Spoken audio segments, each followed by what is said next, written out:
Arsenal are currently in the process of completing a sensational move for Crystal Palace's Eberechi Eze, and it's sensational because it appears like they've stolen ahead of their great North London rivals Tottenham Hotspur to hijack the move. Except, as the Independent reported on Wednesday night, it's not quite a hijacking, because Arsenal had actually done much more work on the deal, much further back than Spurs.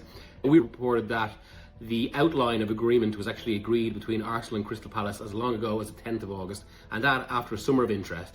Except, for about 10 days, it didn't look like Arsenal were going to follow through in that interest because they wanted to sell players first. It was allowed to be put out there that they were thinking about a left winger, and that made everyone think, not least Tottenham Hotspur, that Spurs had a clear run at Eze. Except, once it got to the final details of those negotiations, which started after James Maddison was injured for Spurs, there were suddenly a lot of complications. The Independent reported first on Saturday night that deal had run into difficulties. We're told that those difficulties actually precede that and go back to Thursday, where the negotiations almost collapsed several times over the course of a few days.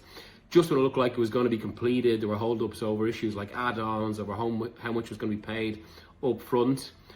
A frustrated and furious Spurs now wonder whether that was Crystal Palace stalling. To be fair to Palace, they just wanted to get the best deal for themselves. This is one of the greatest figures in the club history, given he won them the FA Cup, their only major trophy, who they don't want to lose, but if they're going to lose him, they want to get the best possible price. Once Havertz got injured, and we're still waiting on news of how long exactly that's going to be, although there's some suggestions that Arsenal hope it's going to be less than 3 months. It wasn't a case that they absolutely had to go out and get Eze because Havertz was injured. It was more the Havertz injury accelerated Arsenal's interest, and they made sure to go and get this done. Given they had that agreement from the 10th of August, they were able to do it much more quickly, so it wasn't quite a case of an entire deal being done in a day.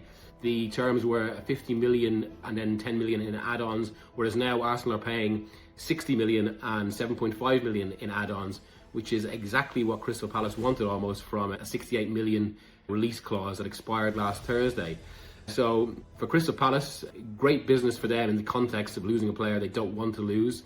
It's probably the best case scenario.